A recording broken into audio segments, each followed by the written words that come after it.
Hola, hola, bienvenidos a nuestro primer capítulo de Cápsulas Sexológicas. Este es un programa que surge bajo la necesidad de generar espacios de educación sexual. Ahí vamos a explicar un poco a qué nos referimos con esto. Y vamos a partir por presentarnos para poder contarles quiénes somos y de ahí en adelante contarles el tema que vamos a trabajar hoy día. Tenemos aquí a Ismael, Natalia. Cuéntenos un poquito de ustedes. Hola, ¿qué tal? Mi nombre es Ismael Valenzuela, soy fonoaudiólogo de profesión y me dedico esencialmente al trabajo vocal y me vinculo a la sexualidad porque trabajo con personas que quieren ya sea feminizar o masculinizar su voz de algún grado. Yo soy Natalia Guerrero Fernández y me dedico a la sexología, la educación sexual y el activismo principalmente. Y acá, Danilo Urbina. También me dedico principalmente a la salud mental y a la salud sexual como psicólogo y sexólogo en formación. Entonces, pensando en el objetivo de este espacio, nos interesa expresar que hay algo en el orden de la educación emocional en la cual tenemos muy pocas herramientas. Y la educación emocional siendo una parte fundamental también de la educación sexual, entendiendo este concepto de la educación sexual integral, donde no tenemos que hablar solo del acto sexual o solo lo relacionado a la prevención, sino también desde los aspectos positivos de la sexualidad. Y desde ahí la educación sexual tiene esta área que también tiene que ver con todo lo vinculado a lo emocional, que nos da muy buenas herramientas para la vida, para nuestra respuesta sexual, para cómo nos vinculamos con otras personas. Así que vamos a profundizar sobre eso hoy. Este espacio surge, por un lado, por ese análisis, por otro lado, porque nosotros en el ámbito terapéutico trabajamos mucho con las emociones. Y bajo esa experiencia nos surge la necesidad de educar continuamente en las atenciones, en las consejerías.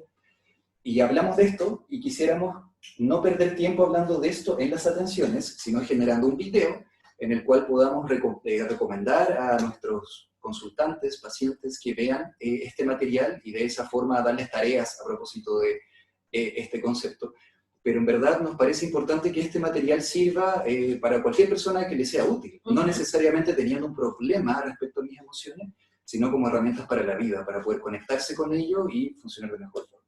E incluso, por ejemplo, si hay personas con las que estamos trabajando, acompañando procesos sexológicos o psicológicos, muchas veces también esas personas necesitan compartir esa información con quienes les rodean y puede ser útil entonces que usen este video para decir, mira, de esto estamos trabajando en mis terapias, o estos son los temas que me gustaría que abordáramos, o que trabajáramos, o que reflexionáramos, porque como dice Danilo, precisamente es un tema que lamentablemente no se trabaja en las escuelas todavía, y en muy pocas familias hay un apoyo conciso sobre cómo reconocer cuáles son las emociones, para qué sirven y cómo manejarlas de la mejor manera posible. Exactamente, y también siento que es muy importante darle un lugar de validación al tema de la emoción y aprender, ¿cierto?, a convivir con ellas de una manera más saludable. Súper bien. Súper. Vamos entonces directo al grano. Sí, quizá un pequeño paréntesis chiquitito, y es que este espacio no lo queremos pensar como una clase, muy bien, claro, sino más bien como un espacio de conversación más cercano, para que sea también más accesible y digerible su contenido. Y también porque, bueno, nosotros quisimos partir por casa. Nosotros tres vivimos juntos. Acá nosotros cuatro, con el perrito, Don Humberto, que va a participar de alguna forma también de este espacio. Entonces, no va a ser una charla, no va a ser algo tan formal, sino que vamos a hablar sobre cómo nosotros también en la práctica diaria clínica hemos ido aprendiendo sobre cómo las personas viven estas emociones. Vamos a mezclar algo que tiene que ver con lo que hemos estudiado, con la teoría, pero lo vamos a hacer mucho más aterrizado. No vamos a hablar tanto de autores o aspectos como académicos, sino más bien desde el cómo lo vivimos, cómo lo sentimos, y desde ahí qué herramientas podemos generar para abordarlo de mejor. Y también de compartir, yo creo, el privilegio que tenemos nosotros tres de tener estas conversaciones diariamente. Ay, sí, qué rico. Como poder enfrentarnos a estos temas en el desayuno, conversar esto en la cocina, como desde una manera muy distendida y desde una manera también muy respetuosa y con mucho amor también. Como ayudamos también al compañero o a la compañera a resolver ciertas dudas que tenemos y somos un aporte en sí para cada uno de los trabajos que tenemos cada uno de nosotros, y también trabajos internos que tenemos personalmente Claro que sí. también y que estamos atravesando. Entonces, siento que también es una súper herramienta y ojalá se sientan parte de una conversación más que de una clase. Exacto. Así que por eso estamos aquí sentadas en círculo con ustedes ahí mismo también, para compartir y conversar sobre estos temas. Buenísimo. Entonces, vamos a estructurar este tema de hoy día en 3 partes. Vamos a hablar primero de cuál es el sentido de las emociones, como cuáles son las emociones básicas y un poco para qué están, para qué nos sirven. La segunda parte vamos a hablar sobre cómo se viven estas emociones con ciertos pasos, niveles que es importante conocer para conectarse bien con ellas. Y el tercer paso tiene que ver con poder identificar a nivel de nuestro termómetro personal de emociones cómo van impactando en nuestro cuerpo, cómo podemos ir sintiendo como en su intensidad, si estamos a un nivel alto o no. De eso vamos a hablar con un poquito más de detalle. Entonces, partamos con lo que tiene que ver con cuál es el sentido, como la función. Pues Dani, quizás es importante mencionar, partiendo con que cuando en este video vamos a hablar de 5 emociones básicas, ¿verdad? A veces las personas nombran como emociones cosas que son sentimientos, y bueno, en algún momento quizás podríamos hacer la distinción entre una emoción y un sentimiento, pero es importante mencionarles a quienes nos están escuchando que independiente de las culturas a las que pertenezcan las personas o al momento histórico en el que vivan, gracias a estudios principalmente antropológicos y psicológicos también, se ha establecido que las personas tenemos 5 emociones básicas y que se tipifican como básicas precisamente porque tienen que ver con un lenguaje directo entre nuestro cuerpo y nuestra mente para ayudarnos en la sobrevivencia, en la regulación social y en un montón de cosas más. Entonces, quizás después los sentimientos pueden variar de cultura a cultura. Por ejemplo, la vergüenza es un sentimiento, el amor es un sentimiento, la culpa es un sentimiento. En cambio, cuando hablamos de las emociones básicas, vamos a estar hablando de cosas que son muy transversales. Exactamente. ¿Quieres nombrarla tú? Sí, a mí me sirve cuando lo trabajo en espacios clínicos recordar la película Intensamente. Siempre ayuda mucho. La película Intensamente, para quienes la hayan visto, que no la hayan visto, por favor véanla, porque es muy clara respecto a este funcionamiento de las emociones. Ilustra claramente cuáles son estos 5 personajes que tenemos en nuestra cabeza, que de alguna forma van apareciendo en distintos momentos con distintas cosas que nos suceden. Las 5 emociones son la tristeza, la rabia, el miedo, el asco o desagrado y la alegría. Entonces, podríamos ir analizando brevemente cada uno de ellos para que de forma fácil. Puede que escuchen ladridos mientras tanto. Estamos hablando de sus emociones. Dejándose llevar. Ya, entonces, ¿con cuál partimos? Partimos con quizás la alegría, para darle un toque primero de fe. Y que es la más facilita, la más validada, casi, sobre todo en Chile, yo siento que hay una... Sí, quizás antes también de comenzar como a describir cada una de estas, mencionar que es súper sano no darle ningún color como a las emociones, como no colocarlas en ningún sitio de validación si es buena o mala, cuando nos enfrentamos a esto, para poder también de una manera más sana tomarlas. Eso, como que no existen emociones positivas Ni negativas. Exacto, súper. ¿Qué pasa con la alegría? ¿Cuál es la función, el sentido de la alegría cuando la sentimos? La alegría tiene como función principal, antes yo estaba diciéndonos que las emociones son un lenguaje directo entre el cerebro y el cuerpo. Entonces, bueno, Lisma, que es el más que tiene más conocimiento más profundo sobre lo que ocurre en el cuerpo, va a profundizar ahí, pero a nivel neuronal y cerebral, lo que ocurre con la alegría es que cuando algo nos pone alegre, sea una situación, una experiencia, una relación, un momento, una acción, lo que ocurre en nuestro cerebro es que se descargan endorfinas, y gracias a esa descarga de endorfinas, el evento se clasifica o se tipifica como algo positivo, y por lo tanto genera una memoria que permite posteriormente tener deseos y energías o disposición para gastar energía en volver a repetir esa actividad. Entonces, por ejemplo, a mí me gusta vivir con los chiquillos, me siento feliz estando con ellos, entonces dentro de mi cerebro la compañía de ellos está archivada como algo alegre, y me permite entonces en otros momentos en los que yo quizás no me siento tan a gusto, puedo recurrir a ellos para recordar esa misma sensación y volver a retroalimentar en mi cerebro una descarga de endorfinas que me van a sentir bien. Repetir una acción. Súper. Tiene que ver más bien con poder reconocer lo que nos hace bien. Exacto. De forma de tratar de mantenerlo, de repetirlo y así poder nutrirnos de las cosas que nos hacen bien. Tenerlas claritas para poder repetirlas todas las veces que queramos y las necesitemos. Exacto. Esto tiene que ver tanto con los vínculos sociales, como las cosas que nos gustan, las actividades que realizamos, eso que nos genera una sensación como de recompensa, en ese de volver a repetir.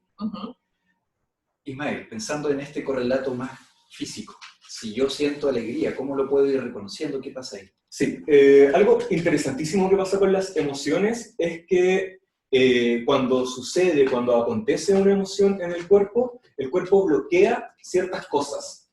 Como, por ejemplo, en la alegría, muchos hemos estado de repente sin la posibilidad de reaccionar a algo porque nos da mucha risa.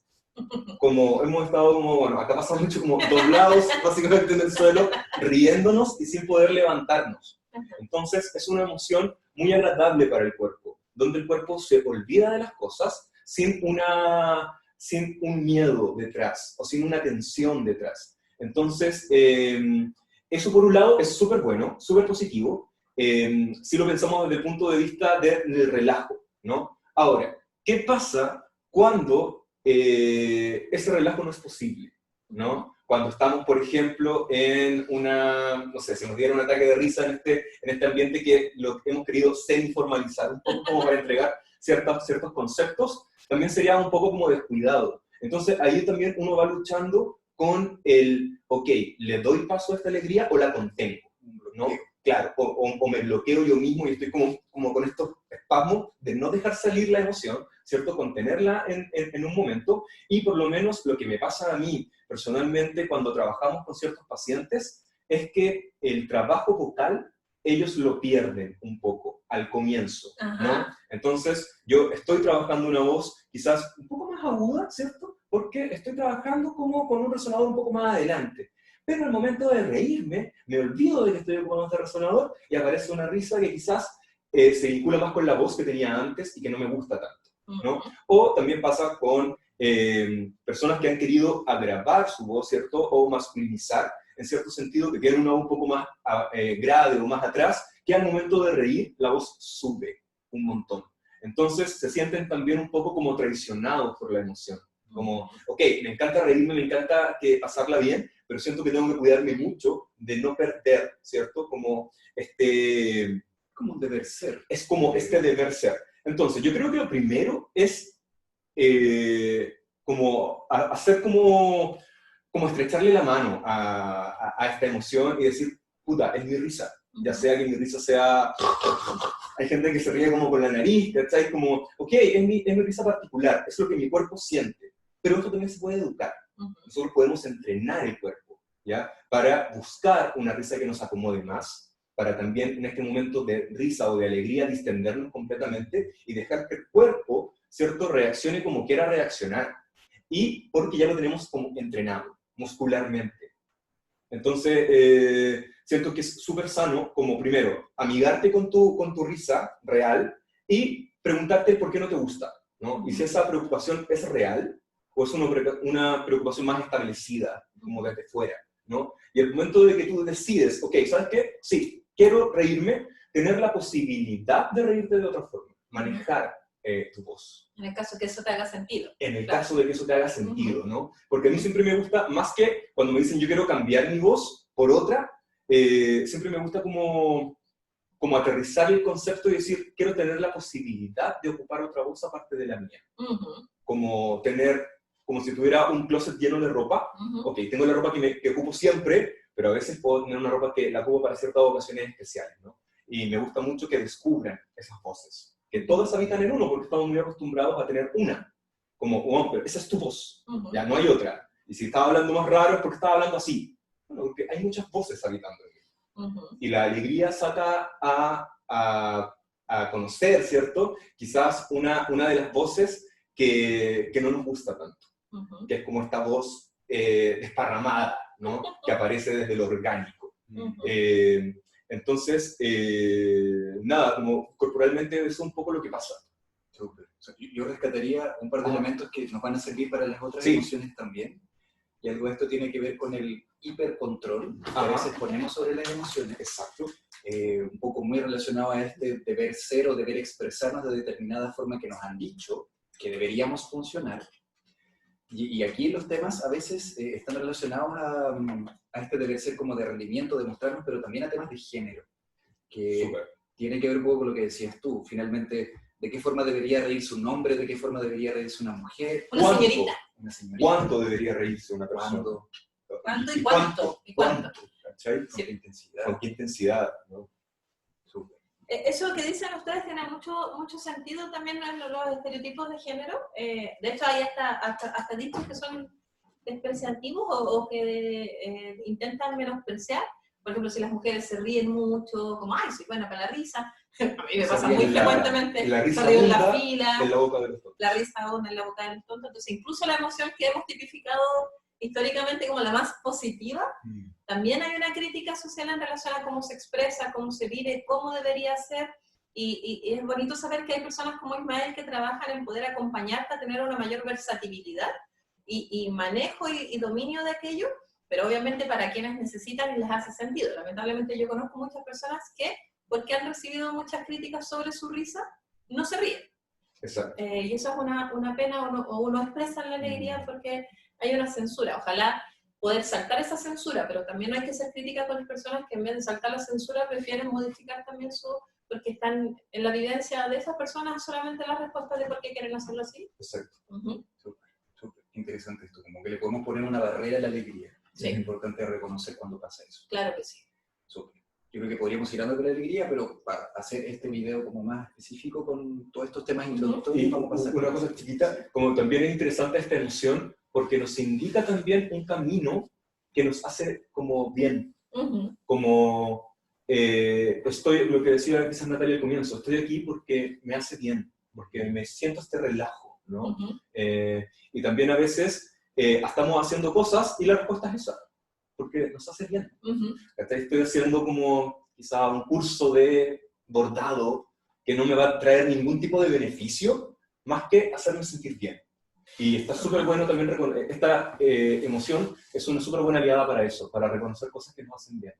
Porque es peligroso es ponerle esa barrera y no reconocer Y no finalmente reconocerlo, cuando podríamos trabajarlo. Ok, me hace bien. Ahora puede ser como, me hace bien y es peligroso, o me hace bien y no me va a traer ningún prejuicio como corporalmente, ya como también, quizás como más que prohibírtelo, como planteártelo, ¿no? Como una pregunta.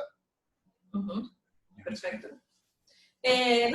O sea, te iba a preguntar esto de las risoterapias o de espacios en los que yo he visto en la película Gloria, es la única lugar en la que lo he visto en realidad, como espacios en los que la gente se produce la risa.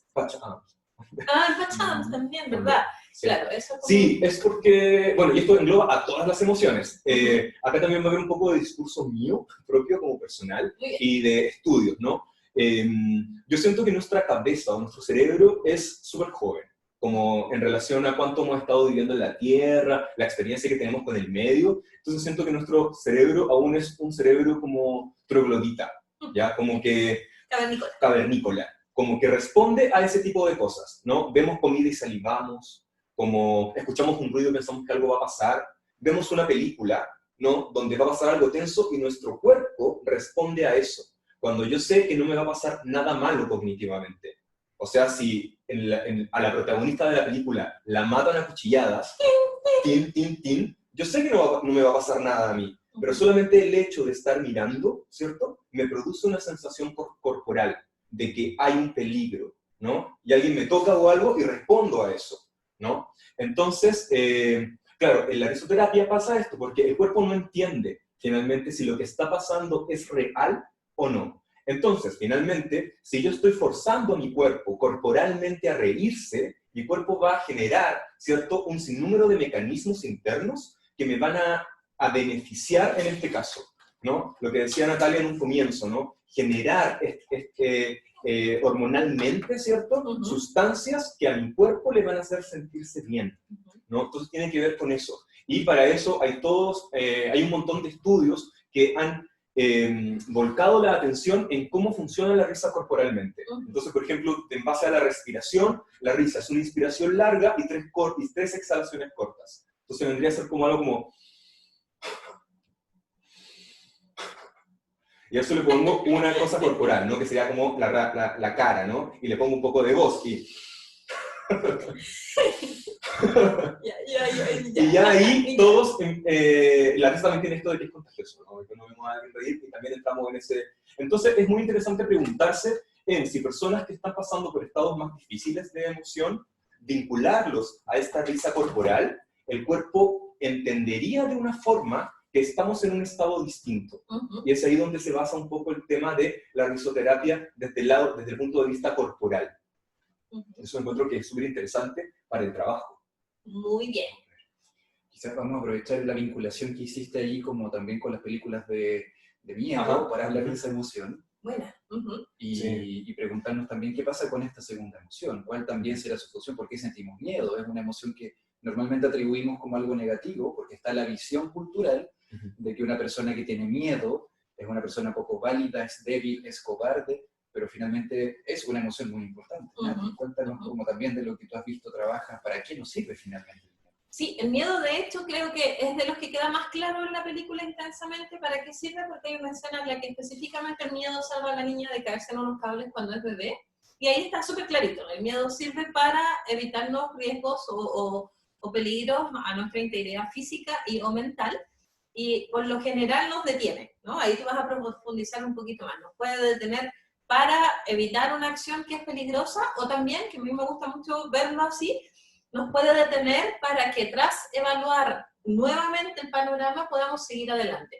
Quizás si nos alcanza el tiempo voy a hacer algunos ejemplos también que tienen que ver con lo sexual, pero muchas personas lamentablemente en los espacios de intimidad, en los espacios también de vulnerabilidad emocional en las que a veces estamos en los momentos eróticos, se les encienden miedos que pueden ser de estos que dices tú, más cavernícolas, que no saben reconocer muy bien que no hay un león que viene a comerte, pero también lamentablemente en situaciones de violencia sexual o de violencia patriarcal y de otros tipos de violencias, hay personas que tienen miedos intrusivos o pensamientos intrusivos que también generan una descontextualización con respecto al momento en el que se está disfrutando.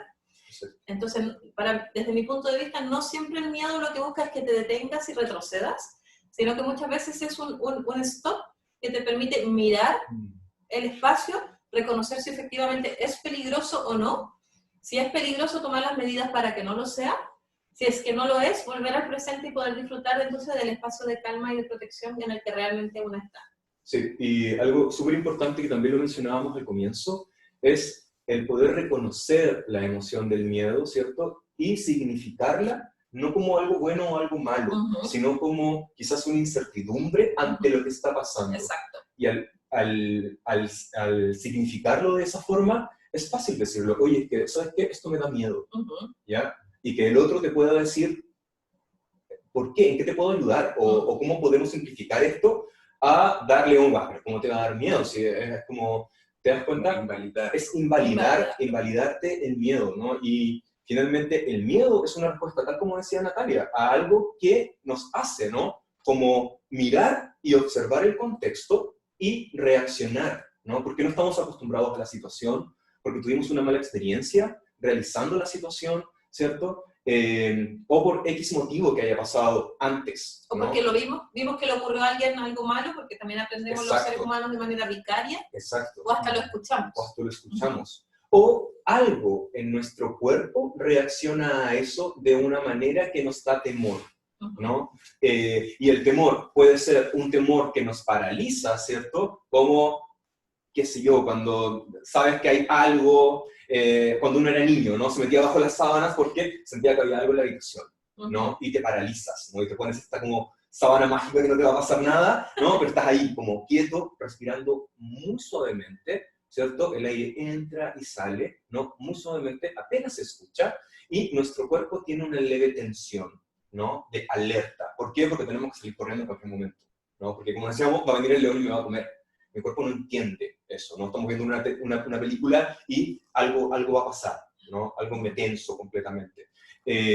Ahora, eso en las películas, cuando a la gente le pasa, da risa, ¿viste? Como que inmediatamente lo invalida al otro, como el tener este miedo, ¿no? O saltaste, no, nada que ver, es la película, no me pasó, no sentí miedo.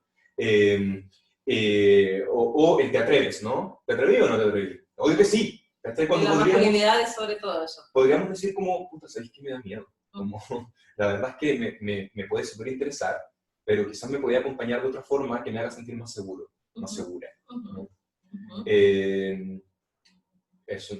Sí, estoy pensando mucho en Sí. el concepto que al plantearle este miedo a otra persona, Ajá. que puede ser desde una amistad, un familiar, un vínculo sexoafectivo, es súper importante esto que tiene que ver con la validación, porque muchas veces la función del miedo es poder pedir, ayúdame a generar un contexto que sea seguro, un contexto en el cual me sienta con una comodidad mínima para hacer lo que vayamos a hacer, para tener una tranquilidad. Entonces, por ejemplo, pensando en lo que hablabas tú hace un ratito, que tiene que ver mucho cómo aparece esto en el acto sexual, si es que hay una situación que me genera un rechazo porque tengo miedo por temas socioculturales, por temas de género, por aprendizaje, y la respuesta de la otra persona es como, pero no, pues no corresponde, probablemente el acercamiento que yo tenga es aún generar más miedo o más encima una sensación de esta emoción no está siendo acogida, daña la intimidad,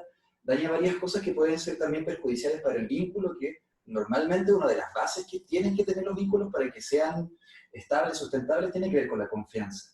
Entonces, cuando eso no aparece ahí, es complejo. Y lo otro importante tiene que ver un poco con el nombre también de estas cápsulas, como sexológicas, porque muchas de las emociones a veces, la forma en que las interpretamos, tiene algo de irracional. Tiene algo en la forma en que entendemos a veces la sexualidad por nuestra pésima educación sexual, donde no son cosas lógicas efectivamente. Entonces, algo del trabajo que se hace a niveles terapéuticos muchas veces es poder mirar qué pasa como con estos pasos a propósito de las emociones. Cuando nosotros tenemos un estímulo, se genera una interpretación cognitiva, muchas veces de ese estímulo, que genera emociones. Nosotros las emociones no podemos cambiarlas porque son respuestas naturales del ser humano, pero lo que sí son básicas, pero lo que sí podemos cambiar muchas veces es la interpretación o los mensajes que hay detrás de este filtro, desde qué lentes estamos viendo a esas emociones. Entonces, un estímulo tampoco lo puedo cambiar porque nos pasan cosas en la vida, pero el filtro que le ponemos, que está en torno a las emociones, sí lo podemos empezar a mirar como, oye, los pensamientos que estoy teniendo a propósito de esto son lógicos, son racionales, es normal que esto me dé miedo, ¿por qué me da miedo y qué detrás de eso? A veces puede ser pasos bien interesantes para poder trabajar, a veces cosas que tienen que ver, por ejemplo, con las fobias o con situaciones donde rechazo, situaciones donde en verdad le estoy poniendo un énfasis mayor, que nuevamente, la índole no tiene que ver con invalidar, sino también con reconocer de dónde viene también ese miedo, qué está pasando detrás de esto. Súper importante lo que dice Danilo, también en el sentido de que el miedo, como decíamos antes, lo puedo aprender por algo que me sucedió y me queda un recuerdo de protección frente al mismo evento. Puedo tener un trauma, es decir, un miedo que cargo conmigo desde el pasado y que eso afortunadamente también se puede trabajar terapéuticamente. Y en temas de sexualidad hay mucho miedo con respecto también al futuro, a un futuro incierto. Y en ese sentido, un trabajo interesantísimo a partir de estas nuevas lógicas para poder enfrentar, significar una emoción, tiene que ver con, siguiendo con el tema de las masculinidades, el miedo es una cosa que estereotípicamente desde el sexismo, desde la educación sexista en la que crecimos todos aquí, hay una idea de que los hombres no pueden tener miedo, de que tienen que ser valientes, corajudos, capaces de sobreponerse siempre a toda adversidad. Y eso hace que haya una dificultad para reconocer el miedo. Entonces después nosotros tenemos lleno la consulta de personas que están teniendo dificultades, por ejemplo, con la erección o con otras respuestas de excitación, que tienen que ver con que la persona está nerviosa, no le da un lugar a ese nervio, no reconoce que tiene miedo, ya sea porque le gusta mucho la persona con la que va a tener intimidad o por cualquier otro elemento contextual, no reconoce el miedo tiene como característica principal que inhibe la erección y la lubricación de los genitales, y por lo tanto, si yo no tengo la respuesta que esperaba, me genera más miedo, y así entonces voy construyendo como una bola de nieve porque la próxima vez estoy preocupada de que me vuelva a suceder lo mismo, y es la base de la mayoría de los casos, por ejemplo, de dificultades con la erección, y al menos yo recibo hombres que llegan a la edad adulta en la que las emociones empiezan a cobrar, se les sube un poco el volumen de las emociones porque se necesita que podamos escucharlas más para sobrevivir mejor a medida que envejecemos, y aparece este miedo que impide que todo fluya como antes, pero ese antes es un momento en el que están bloqueadas las emociones, y tenerlas bloqueadas desde el centro de esta cápsula no nos hace bien, sino que poder reconocerlas, manifestarlas, porque además, que bueno que dijiste que el miedo también tiene una función de pedir ayuda, porque al inicio de este espacio yo dije, las emociones sirven para una comunicación intrapersonal, o sea, entre el cerebro y el cuerpo, pero en realidad tienen otra función que es fundamental, que es relacional, que es poder coordinarnos, es decir, si yo estoy triste, ustedes vienen y hacen algo específico conmigo, distinto de que si yo estoy feliz. Ustedes que son mis compañeros de casa, ¿no? Como mi cara, ustedes podrían mirar en mi cara y decir, ¿qué te pasa? Y venir en apoyo a mí. O verme la cara llena de risa y por complicidad también empezar a reírse. Es también una función social y por lo tanto poder decirles a quienes están a nuestro alrededor, sé cómplice conmigo en relación a esta emoción, es una de las cosas más lindas que ojalá puedan quedarles de este espacio. Y también algo importante cuando hablamos del miedo es darle un lugar dentro de las emociones para que no se confunda con otra cosa, ¿no? Porque a veces, claro, como sentir miedo está mal, yo no digo que esto me da miedo, sino me da rabia. Sí. ¿Te das cuenta? Como, ok, como reacciono a esto como si me diera rabia, cuando de verdad lo que me da es miedo. Y el por qué no lo puedo expresar es porque no quiero ser cobarde, porque cobarde es una mala palabra, no quiero ser gallina, ¿no?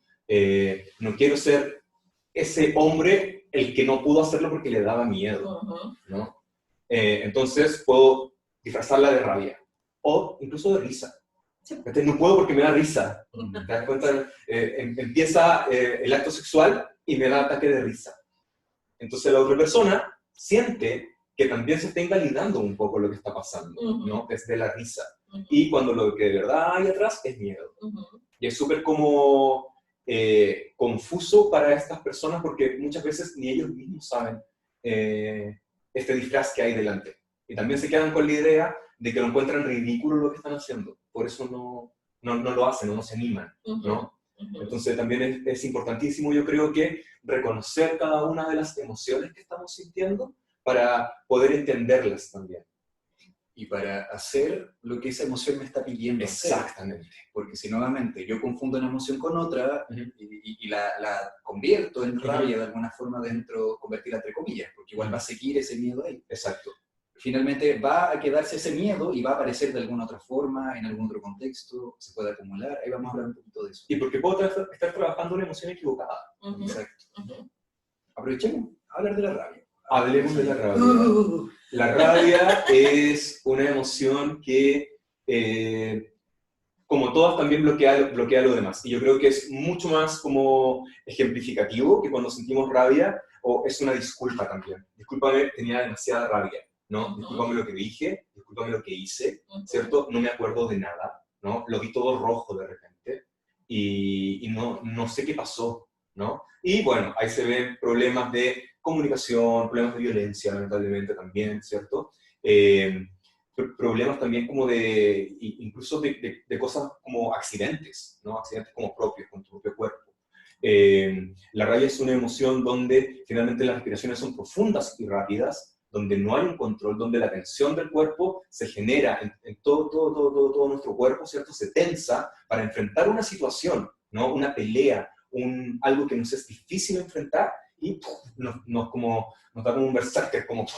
¿cierto? Una descarga de adrenalina. Una descarga de adrenalina que nos empuja hacia algo, ¿no? Y los peligros de este descontrol es precisamente esto. No sé lo que pasó, no lo pude controlar. ¿Por qué? Porque no me vinculo desde la rabia, ¿no? Como también la rabia es una emoción que está súper sesgada cuando somos niños, ¿no? Súper sesgada, no podemos enojarnos. Pídale disculpas. Pídale disculpas al compañero, ¿no? Abrace al compañero, ¿no? Y como... Te voy a sacar la cresta, como, hay un tema con la rabia de no soltar y que cuando soltamos esa rabia, pasa lo mismo que cuando soltamos las otras emociones, como que quedamos como aliviados, ¿no? Como agarramos ese tele a batazos, ¿no? Ay, no, Ismael. 10 minutos y quedamos como, necesitaba romper algo, ¿cachai? ¿Por qué? Porque los otros contextos no los supe controlar. No supe decirte para cuando ya me estaba sacando de control y aguanté la rabia, ¿no? No te supe explicar bien lo que necesito y me da rabia que no entiendas, El clásico explotó. Y me lo guardo, me lo guardo, me lo guardo, y después me dicen, oye, Isma, ¿se acabó la mayonesa? ¡Ah! ¿Dónde está mi mayonesa? ¿Cachai? Como, y claro, la rabia explota, ¿no? Es como una ollita de presión. Como que voy guardando, voy guardando, voy guardando. Cuando sería mucho más fácil, quizás, tomarla desde lo que es una emoción primaria. Sí, Como, yo creo que esto me molesta. eso, Como conversémoslo, ¿cachai? pasa algo con la rabia que normalmente cuando la pensamos estamos hablando de esta crisis. Exacto. Pero la rabia, pensando también en cómo aparece, aparece mucho antes, Sí. con otro tipo de señales, Ajá. donde algo nos está diciendo también que hay que hacer. O sea, si pensáramos también en por qué tenemos rabia, cuál es el sentido, función de la rabia. ¿Cuál has visto tú, Natalia? La rabia tiene como función principal energizar al cuerpo para tener un motor y poder hacer cambios con respecto a eso que nos molesta. O sea, puede ser cuando está recién comenzando la rabia para con algo, o para con alguien, o para con alguienes, empieza a generar una molestia que deberían ser atendidas, como dice Danilo, como alertas de intentar de manera más tranquila negociar las situaciones para que dejen de molestarme. O sea, lo que genera es una creciente incomodidad, pero cuando no se atiende, genera una descarga de energía que permite tomar las acciones necesarias para cambiar el estado de las cosas. También tiene estereotipos de género. La rabia es una emoción absolutamente prohibida para las mujeres. A nosotras no se nos permite, a las personas que hemos sido socializadas como mujeres, no se nos permite expresar la rabia. Y un poco en este tema del feminismo, ¿no? La primera que nos empezaron a poner feminazis, o cosas como, pero ¿para qué tan enojadas? ¿Está bien? ¿Y por qué no mezclarlo también con el estallido social o la revuelta social en la que estamos como país? También ahí, ¿no? No es la forma. Escuché a un historiador chileno una vez hablar de que lo que nos ocurre como sociedad en este momento en el que estamos explotando de rabia contra el sistema que nos viene oprimiendo, como decía, más de 30 años, muchos más. Mucha gente decía, pero no es la forma, y él hacía una homologación con el clásico niño al que le hacen bullying durante toda la básica, y en octavo básico explota y tira una silla y quizás le pega hasta un combo a algún compañero. O sacó el metralleta y mataba a todos. O más gringa esa versión, ¿no es cierto? Y termina siendo acusado o castigado por esta explosión de rabia sin haber visto la acumulación. Entonces podemos mirarlo en una sala de clases, en un establecimiento educacional, en una relación de cotidianidad, en un país y la rabia contra un sistema, o en un movimiento político y social contra un sistema como son, ¿no es cierto?, la revuelta popular actual o el feminismo actual, o aquí, ¿no es cierto? Nosotros convivimos, somos 3 personas adultas, no crecimos juntas, tenemos estilos de crianza diferentes, tenemos significados sobre qué es ordenado, limpio, abundante, poco, y por lo tanto nosotros mismos tenemos como política sentarnos y conversar. ¿Qué nos está molestando? Porque es normal que haya cosas que nos molestan, porque somos 3 personas intentando coordinarnos y vivir en un espacio único. Entonces, validar esa normalidad de que algo me moleste como un pequeño motor para ir hacia donde el compañero, decirle, esto me molestó, ¿crees que lo podemos hacer de otra manera? Hay una manifestación de una diferencia. Si no lo digo, efectivamente después, ¿por qué se acabó mi mayonesa? Que no ha pasado, es una talla, pero... Nada contra su realidad. Oye, algo que estaba pensando ahora, que también yo siento que la rabia es una emoción súper íntima. ¿Ya? ¿A qué voy con esto? De que generalmente las veces que aparece con gente de confianza, ¿no? Porque pasa mucho en las parejas, como se descarga conmigo. Ay, ¿no? qué feo, sí. Hemos escuchado un montón de veces eso. Con los amigos, todos lo molestan y él se ríe o ella se ríe y llega a la casa con esta carga, ¿no? Con esta carga energética de esta emoción que no ha salido en todo el día y hay una explosión con la persona que amo o mi vínculo, ¿no? Con el que tengo mucha más confianza y mi cuerpo reacciona a esa confianza dejando explotar esta rabia y no muchas veces de la mejor forma, ¿no? Porque claro, podría ser como, tengo un montón de rabia, como llegar a la casa y decir, oye, ¿sabes qué? Hoy día tengo un día que me dejó así, pero tremendamente enrabiado, como sí. Gritemos juntos, acompáñame a gritar, ¿viste? Pero pasa mucho lo contrario, como llegar a la casa y, oye, ¿y la comida? ¿Cachai? Como que estoy haciendo, como inmediatamente como una una emoción que aparece, ¿cierto?, en estos estados más de intimidad. Claro, quizás como distinguir el que aparece, cómo se expresa. El cómo se expresa, exactamente. Porque aparece en cada una de estas situaciones, pero de forma interna. Pero de forma súper interna. Sin mostrarse. Lo que nosotros vemos es que aparece en esos espacios íntimos porque Exacto.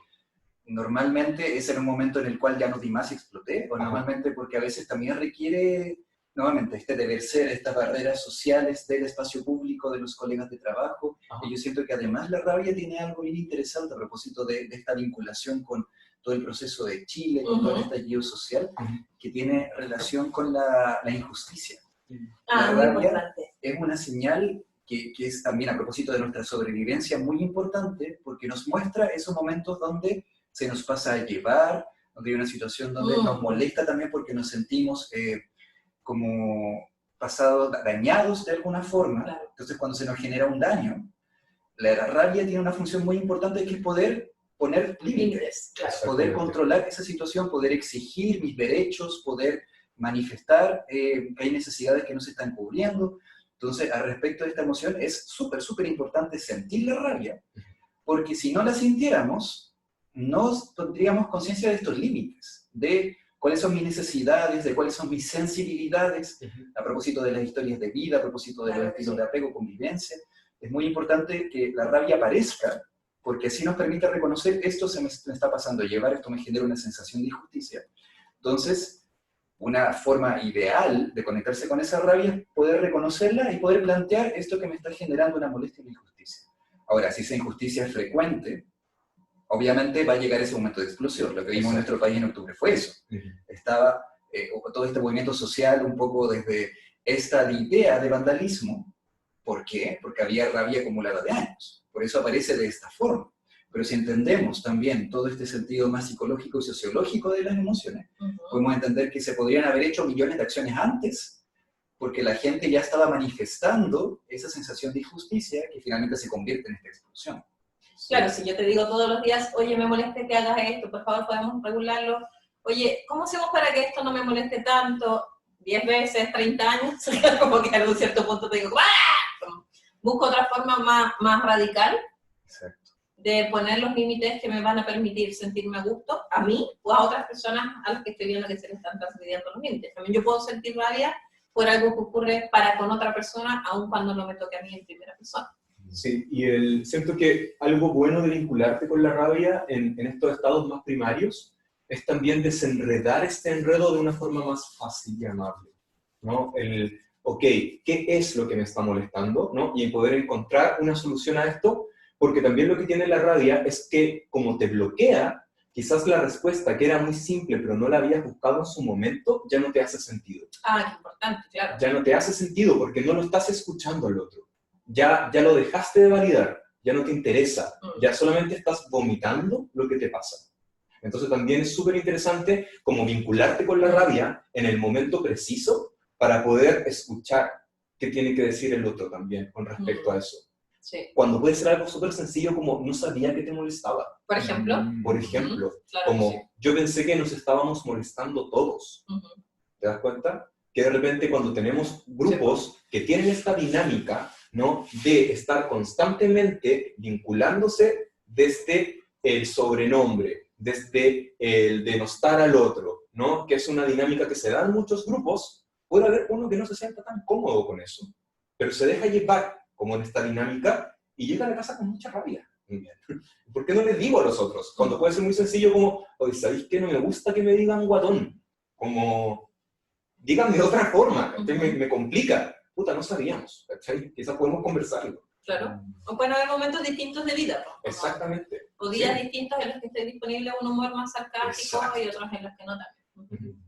Aquí podríamos también sacar como un aprendizaje de este espacio, el que hay una responsabilidad con las emociones que tiene que ver con esta responsabilidad propia, de también reconocerlas y expresarlas, pero también una responsabilidad afectiva de los vínculos que tiene que ver con poder leer, validar esa emoción y acompañar o ayudar a hacer algo para que se pueda vivir de forma saludable. Sin duda, sin duda. Sí. Entonces, nos quedan 2 emociones más. Nos dio trabajo la radio. Sí. Bueno, qué interesante todo lo que estamos conversando, pero para poder facilitar el acceso a esta información vamos a dejar esta primera parte del video acá y vamos a continuar con los temas que nos quedan en una segunda parte para que no quede una extensión tan larga. Así que nos vemos en la próxima parte. Perfecto.